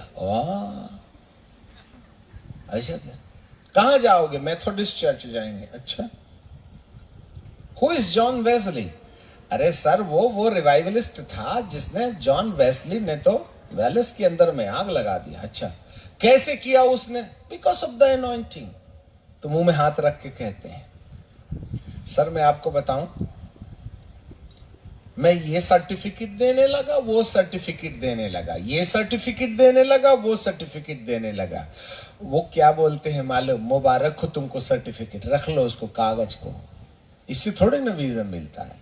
मैंने कहा फाइनेंशियल स्टेटमेंट, कोई स्टेटमेंट नहीं, तुम्हारी दाढ़ी पढ़ ली है मैंने स्टेटमेंट की। Your visa has granted, 2.5 minute में हमने खिड़की छोड़ दी और उसने हमारा पासपोर्ट ले लिया, योर वीजा हैज ग्रांटेड। और आपको मालूम है रोज 2 घंटे में प्रार्थना करता हूं, परंतु जिस दिन वीजा लेने जा रहा था उस दिन मैंने जानबूझ के दुआ नहीं किया, खुदा को क्यों सताना है। सब कह रहे थे दुआ करके जाना, और उस दिन से जानबूझ के नहीं किया मैंने दुआ। ए मालिक भीख नहीं मांग रहा हूं, याद रखना, तेरे को जरूरत होगी तो भेज, नहीं तो क्या भारत में आत्मा नहीं है क्या। प्रभु कहते हैं ये भी खुर्रट सेवक है। और उसने मेरे को 10 साल का वीजा दे दिया। जब मेरा रक्षक मेरे साथ में है तो उसको याद दिलाना पड़ता कि मैं अमेरिकन एम्बेसीज में जा रहा हूं। प्रभु भेजेगा तो जाएंगे। आज की तारीख में भारत में भी हम हमको इतनी गिफ्ट मिल जाती जितना अमेरिका के लोग 10 दिन में देते। वहां 4 आत्मा रहती है, 4000 रहती। आखिर धंधा यहां ज्यादा ना बनता है अपना, हमको कोई शौक नहीं वहां जाने का।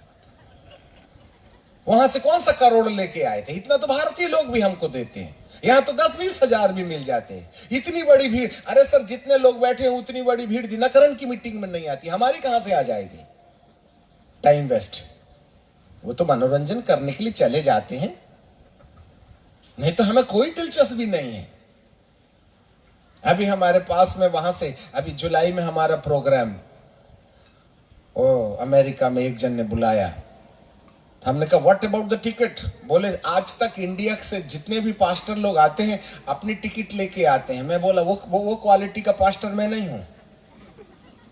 ये जाए भिखारियों के समान अपनी टिकट लेकर के और घर घर कटोरा में भीख मांगे टिकट की। हम वो वाले प्रचारक नहीं है। मुबारक हो आपका कन्वेंशन, किसी दूसरे को बुला लेना।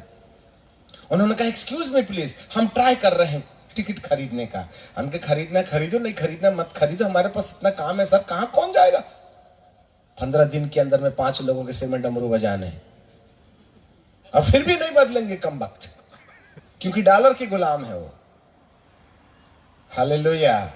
मेरा रक्षक नहीं ऊँगता। मुझे याद दिलाने की जरूरत नहीं आज अंग्रेजी का पेपर है, मुझे याद दिलाने की जरूरत नहीं आज मुझको अमेरिका का वीसा जाना है इसलिए तू मेरे साथ चल। प्रभु कहते 24 घंटा रहता, आज ही की क्या बात है रे। हैं गाड़ी में बैठने के टाइम पर दुआ करते हैं आप। आज एक बात प्रभु कह रहे हैं, जिस चीज की जरूरत है उस चीज के लिए परमेश्वर को तकलीफ मत दो, वरन जो चीज तुम्हें चाहिए वो तुम्हारे पास क्यों नहीं है उसकी जांच पड़ताल करो। चंगाई मांगने से हटकर बीमारी आई क्यों, उसका शोध कीजिएगा। आपका काम नहीं बन रहा है, उसको काम बनाने के के लिए परमेश्वर से दुआ करने के बजाय काम क्यों नहीं बन रहा है, उस पर चिंतन मनन कीजिए, जिससे कि परमेश्वर, जरूर आपका काम नहीं बन रहा है ना, वो काम इसलिए नहीं बन रहा है क्योंकि परमेश्वर का साया का बहिष्कार तुमने किया है।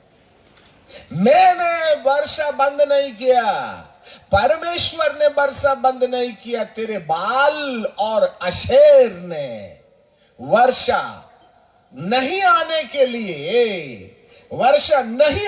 लिए तूने परमेश्वर की उपस्थिति को इजराइल के ऊपर से वापस भेज दिया। परमेश्वर की उपस्थिति इजराइल के ऊपर से वापस चली जाने के कारण वर्षाओं का गिरना बंद हो गया है। ना मैंने वर्षा बंद किया है, वरन तेरे देवताओं ने तेरी वर्षा को बंद करने का कारण बनाया हुआ है, क्योंकि तेरे बाल और अशेर परमेश्वर को दुखी करके इजराइल के ऊपर से अपना साया समेटने में दबाव डाल रहे हैं, और इसी कारण से वर्षा नहीं गिर रही है। मेरे कहने से नहीं गिर रही है, परंतु तेरे कर्मों के कारण नहीं गिर रही है। अब मेरे परमेश्वर से उल्टी प्रार्थना मत करो, यह बालपन की प्रार्थना है। अब तक हमने बहुत कर लिया। हे प्रभु मेरे को चंगा कर। मैंने आज तक कभी चंगाई के लिए प्रार्थना नहीं किया। अब मैं बीमारी नहीं पड़ा तो कर कहां से लेता है। हजारों करोड़ों लोग हमारी प्रार्थना से चंगे हुए, परंतु अभी तक मेरे को चंगा होने का अनुभव ही नहीं हुआ। उसका एक कारण था कि बीमारी नहीं पड़ा। अरे कोई बीमार होगा तभी ना चंगाई के लिए प्रार्थना करेगा, हम बीमार हैं ही नहीं।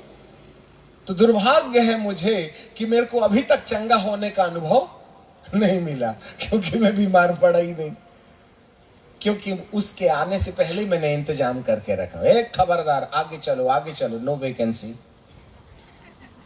नहीं आई समझ, मेरा रक्षक ऊंघता नहीं। मैं अपने रक्षक को अपने साथ रखूं। मुझको मालूम है मैंने परमेश्वर को कैसे खुश रखना है, बस वो करता हूं। फिर ये उट पुट चुट बातें जो मांगते हैं ना भिखारियों की तरह, ये सब मांगना नहीं पड़ता। मैं कभी कपड़े के लिए दुआ नहीं करता, कार के लिए दुआ नहीं करता, जमीन के लिए दुआ नहीं करता, यात्रा के लिए दुआ नहीं करता। और बस करना है तो प्रभु तू प्रसन्न रहे, उसके लिए क्या बकाया है, बस वही प्रार्थना का मेरा विषय है। मैंने कभी कार के लिए दुआ नहीं की, कभी जमीन के लिए प्रार्थना नहीं की, कभी पैसे के लिए प्रार्थना नहीं की। मैंने अमेरिका के वीसा के लिए दुआ ही नहीं की। क्या घटिया काम के लिए मालिक के दरवाजे में घंटी बजाना। जब वो मेरे साथ है तो मैं उससे क्या मांगू, आप ही बताइएगा। वो तो मेरे मांगने से पहले दे देता है। अच्छे से समझिएगा, जो मास्टर चाबी आज प्रभु आपके हाथ में देना चाहता है, जिन चीजों को पाने के लिए तुम उपवास प्रार्थना कर रहे हो, ओ परमेश्वर को सता रहे हो, उन चीजों के पीछे हमारा बाल्यपन है। We are innocent believer, you no.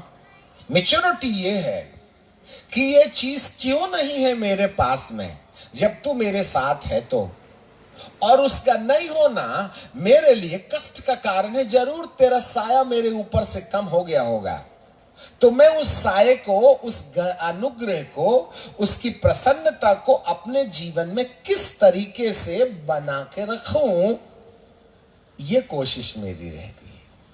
अय्यूब भी यही करता था। अय्यूब ने कभी पैसा नहीं मांगा, अब्राम ने कभी पैसा नहीं मांगा। अब्राम तो अपना देश और जन्म भूमि छोड़ करके परमेश्वर जो निर्देश दिया ना, उस देश की ओर चल पड़ा। अब आपसे आप उर देश में उसकी एक बकरी 2 बच्चे देती थी जब चारा बहुत था, परंतु जब अब्राहम परमेश्वर के निर्देश के अनुसार जब बियाबान जंगल की तरफ जाने लगा तो वहां चारा कम हो गया। तो भेड़ को दूध कम देना चाहिए ना, और बच्चे भी कम देना चाहिए। तो ज्यादा घास खाती थी तो 2 बच्चे होते थे, आजकल कम घास खाती है तो 4 बच्चे होने लगे, और आगे गया तो 6 बच्चे होने लगे।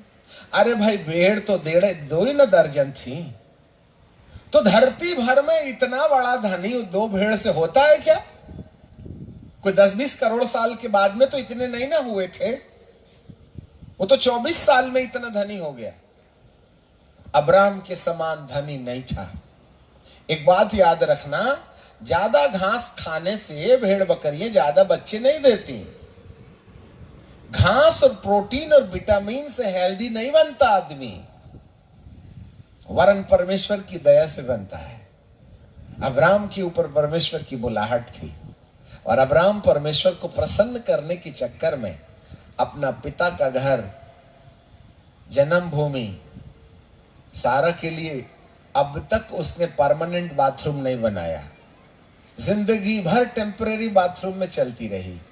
याद रखिएगा, जब तुम परमेश्वर को प्रसन्न करोगे तब वो धनी बनाएगा तुमको। सदोम और गमोरा को 3 देश के लोग मिलके चोरी करके ले गए थे भैया, और अब्राहम के पास उसके वंशज में नौकर चाकर मात्र 300 थे तलवार चलाने वाले। 3 देश की असंख्य गिनती में पाई जाने वाली रथों और घोड़ों की सेना को अब्राम के 3 सैनिकों ने मार के ऐसा पछाड़ा, एक भतीजे लूत के चक्कर में पापियों को भी बचा के वापस ले आया। बताइएगा आप। तो सदोम और गमोरा के राजा कहने लगे, ऐसा कर, ये जितने भी पेड़ पशु भेड़ बकरियां सब तू ले ले, हमारे स्त्री और बच्चों को छोड़ दे, तेरे चक्कर में हमारे प्राण बचे, तेरे भतीजे के चक्कर में। एक काम करो, ये सब ले ले। तो अब्राहम क्या बोलता है, फालतू की बात मत कर, पापियों का माल नहीं लेता मैं। हम तो किसी का भी चंदा हाथ में ले लेते हैं। उसने कौन सी कमाई से दिया, कभी आपने विचार किया क्या? उसके साथ 4 भूत आएंगे, बीबी पे चढ़ जाएंगे, तुमको तो 1000-2000 की नोट लगती। वो नंबर 2 का था, नंबर 4 का था। कभी आपने सोचा उस बात पर? आपको मालूम है कितने लोग शराब बाहर अंदर ला रहे हैं कलीसिया का?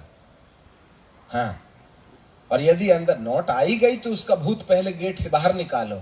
आप में से कितने याजक लोगों ने जेब में दान रखने से पहले उसकी दुष्ट आत्माएं निकाली? सीधे हालेलुया प्रेज़ द लॉर्ड, और चुपचाप से ऐसे इधर उधर देख के सीधे उसके साथ उसकी 4 भूत भी गए होंगे। आपने उसको आशीषित करते, जेब में डालने से पहले उसको आशीषित करके दुआ क्यों करके उसके श्राप क्यों नहीं टाले आपने? ये सब परमेश्वर व्यक्तिगत सिखाया हमको। हाँ, इसलिए अन्य जातीय लोग जब कभी भी तुम्हें भेंट दें तो सीधे चुपचाप से जेब में मत रखना, उसका श्राप काटो पहले, फिर जेब में डालना। नहीं, उस नोट के साथ में जेब में कोई और दूसरा जाएगा, और जो किसी न किसी के घर में परिवार के अंदर चढ़ जाएगा। नहीं तो हाजमोला जरूर मांगिएगा आप, वो श्रापित है धन। हालेलुया। इसलिए अब्राहम बोलता है, फालतू की बात मत। दुनिया बोलेगी कि अब्राहम सदोम और गमोरा की लूट लेके धनी हुआ है, इसलिए मैं कलंक नहीं इकट्ठा करूंगा। मेरा मालिक मुझे आशीष देगा, वह मुझे धनी बनाएगा। तेरा धन तुझको मुबारक हो। इसलिए सदोम और गमोरा की एक भी संपत्ति अब्राहम ने नहीं ली, सिर्फ एक बात कहा। आने जाने में 300 लोगों ने जो खाना खा लिया है और गोबर बना दिया है, उसका कर्जा भर नहीं अदा कर सकता मैं, बाकी सब कुछ तो ले जा। नहीं तो दुनिया कहेगी अब्राहम लूट के धन से धनी बना था। ऐसा मालिक धनी बनाने वाला है। तुमको ये जरूरत है कि परमेश्वर को याद दिलाने की कि प्रभु मेरे को पैसा दे? हैं? Don't go for the money. ये भिखारी का धंधा बंद करें परमेश्वर से मांगने का। जमीन दे दे, नौकरी दे दे, कार दे दे, बंगला दे दे। क्या उसको नहीं मालूम तुम्हारे पास बंगला नहीं है? क्या उसको नहीं मालूम तुम्हारे पास जूता चप्पल नहीं है? क्या उसको नहीं मालूम तुम्हारे पेट में दर्द है? क्या उसको नहीं मालूम तुमको शुगर की बीमारी है? क्या उसको नहीं मालूम तुम्हारे कमर में दर्द हो रहा है? क्यों सताते हो परमेश्वर से चंगाई मांग करके? उसकी उपस्थिति क्यों नहीं खोजते? उसको प्रसन्न कैसे किया जाए, ये वाला व्यापार हमारे जीवन के अंदर क्यों नहीं है? चंगाई चाहिए, प्रभु नहीं चाहिए तुमको। पैसा चाहिए, उसकी प्रसन्नता नहीं चाहिए हमको। उसकी आज्ञा नहीं मानिएगा आप। आपका घर बना दे वो, आपकी शादी कर दे, बच्चे नहीं हो रहे तो हो जाएं। अरे ये सब अन्य जातियों के लिए है बाबा, इंट्रोडक्टिव मिनिस्ट्री। अब तो बहुत पुराने हो गए उन्हें विश्वास करके। अभी और क्या, बच्चा नहीं हो रहा है तो दुआ करने का, परमेश्वर के संग चलने का, वो वाला इंतजाम करना है। हालेलुया। समझ में आ रही बात? क्या अंकल जी आप तो उल्टी शिक्षा देते हो। सब बोलते हैं मांगो तो मिलेगा, आपने तो मांगने में बैरियर लगा दिया। Stop it. और वो भी लाल स्याही से। भैया ये गरीब लोग बेचारे, अन्य जाति से आने वाले लोग मांगे चंगाई। हमें तो तंदुरुस्त रहने का दावा मिल गया है भाई। उसको प्रसन्न रख करिएगा, उसकी आज्ञा मानिएगा, उसके वचनों पर चलिएगा। अरे यदि तुम्हारे पेड़ में, अंजीर के पेड़ में पत्ते हैं ही हैं तो फल भी रखो ना रे बाबा। प्रभु का मान दिमाग खस का तो है नहीं। देख फल देखने आया था, अरे फल देखता तो 2-4 खा के चले जाता, अगले साल और फल लेना। सूखता तो नहीं कम से कम। वो सूख इसलिए गया क्योंकि उसमें फल नहीं थे। Product the fruit of the Holi spirit. परमेश्वर के गुणों को अपने अंदर में पैदा करो, उसके लिए रो, उसके लिए उपवास करो, अपने आप को तोड़। अरे जब आहाब के लिए मौत का फरमान कैंसिल कर दिया तो तुम्हारी बीमारी कैंसिल नहीं करेगा क्या? है? तुम्हारे घर से महाभारत दूर नहीं करेगा क्या? नहीं, हम दुआ तो कर रहे हैं, परंतु भैया तू भिखारी के समान दुआ कर रहा होगा, उसको प्रसन्न करने के लिए दुआ तो नहीं ना किया है। That's a point. इसलिए मैं आवश्यकताएं अपने परमेश्वर के सामने नहीं डालते हैं। मैंने कभी प्रार्थना नहीं किया कि प्रभु मुझको तंदुरुस्त रखना। हम तो ये कहते हैं प्रभु तुझको मैं प्रसन्न कैसे करूं। और जब वो प्रसन्न रहता है, जब मेरे साथ रहता है, तो बीमारी कहती जब प्रभु तेरे साथ है तो हम क्या करेंगे आके तेरे साथ। इसलिए कोई डायबिटीज नहीं, कोई शुगर नहीं, मेरा कमर वगैरह दुखता वगैरह नहीं है, मेरे को सिर दर्द वगैरह नहीं है। बहुत दूर है हम गोलियों से। You know why? I know how to please him. I know how to sacrifice myself for his ministry. हाँ, non-demandable preacher, कष्ट उठाने में नंबर 1, जो वो कह दे मानने को तैयार। बीबी से नाराजगी हो गई, यदि प्रभु कहता है जा मिल ले, तो हम घुटना टेक के अपनी बीबी का हाथ चूम के कहते हैं स्वीट डार्लिंग क्षमा करोगी क्या? अरे मर्द आदमी बीबी के सामने घुटना टेकेगा? हम तो कई बार टेके थे। ऊपर वाले के लिए बेइज्जती होने में दिक्कत क्या है?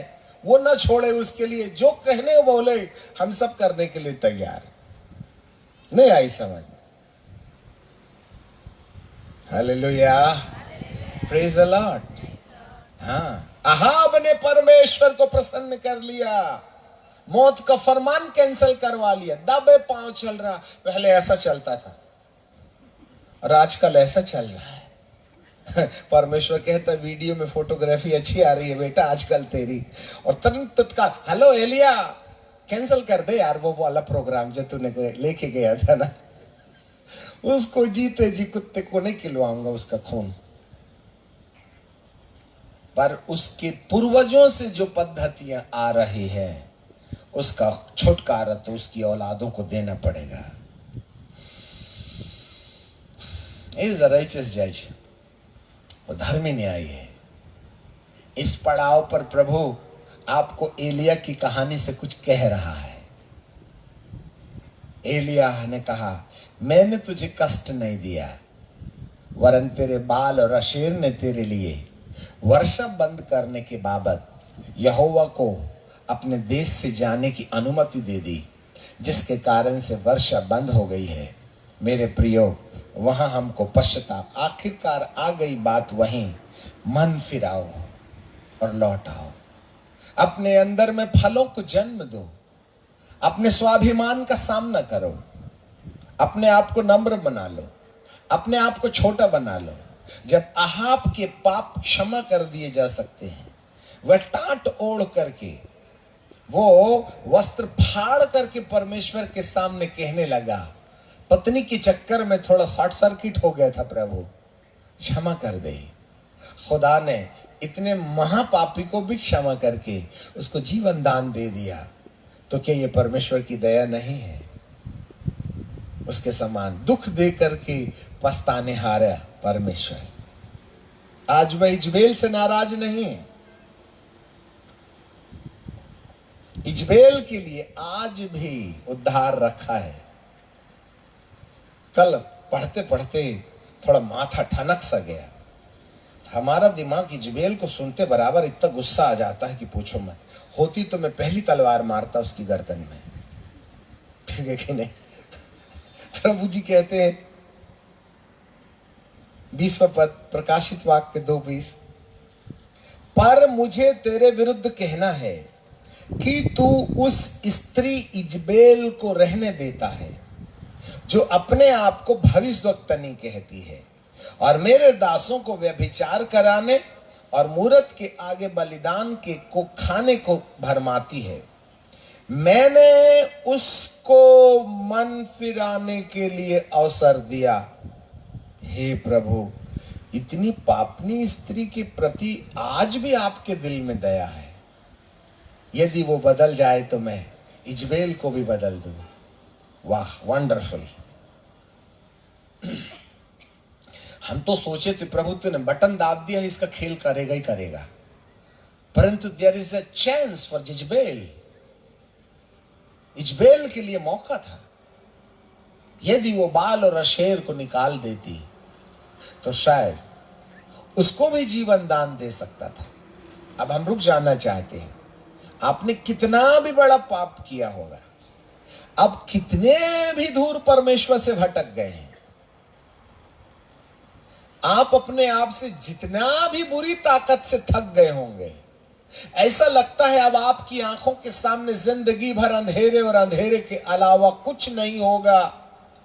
परंतु ऐसी दशा में जब इजबेल के लिए एक आशा है, परमेश्वर उसको भी मन फिराने के लिए अपने दिल में जगह बना के रखा है, तो मैं नहीं समझता कि हम इजबेल के समान इतने बड़े पापी होंगे आज की तारीख में। इसे ही परमेश्वर कहते हैं, He is a God। यदि वो इजबेल के लिए इंतजार कर रहा है तो हम तो इजबेल के समान पापी नहीं हैं। मेरे प्रियो, थोड़ा सोच के देखें किस शर्त पर परमेश्वर हमसे प्रसन्न रहता है।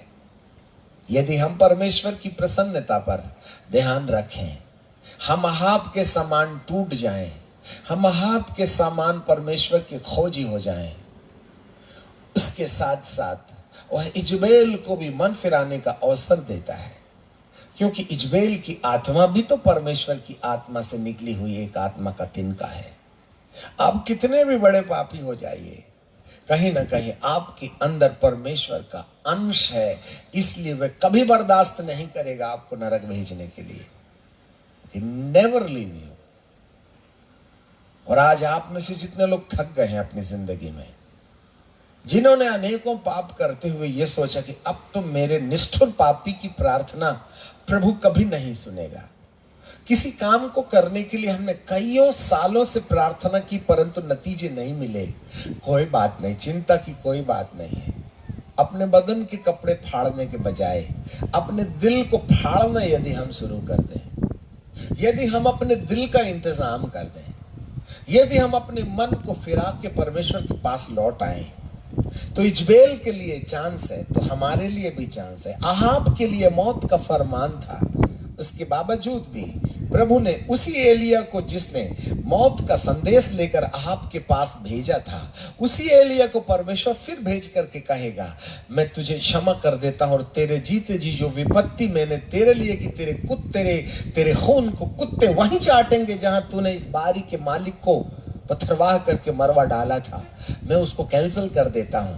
परमेश्वर इतना दयालु है, इसलिए आज के बाद मेरे मालिक को कभी तुम दोष नहीं लगाना। अंगूर की बारी, चाहे अंजीर का पेड़, अंजीर के पेड़ तूने न्याय कमाया था, आज कलीसिया इजबेल को रख करके अपने अंदर न्याय कमाती है। यदि आज इजबेल को घर से निकाल दिया जाए, हम इजबेल के बारे में आज शाम को और भी बताएंगे आगे, सो यहाँ हमें रुक जाना चाहिए। आज के लिए बहुत हो गया मेरे प्रियो। परमेश्वर के पास आकर अपने कपड़े नहीं वरन अपना मन फाड़ लें। बात वहीं आ जाती है, मन फिरा के लौट के मेरे पास आ जाओ। हम्बल योरसेल्फ, उसके चेहरे की खोज करो, उसकी दीनता की ओर जाइए और उसके सत्य को पहचान लीजिए। प्रभु आपकी जिंदगी को फिर से नया बना देगा।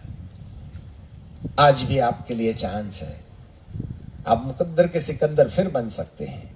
परमेश्वर हमारे साथ बना रहे, प्रार्थना करेंगे। आए सनातन काल के कुछ समय हम थोड़ा चिंतन मनन करें। कमान आज के वचन से अपने चेहरे को देखें।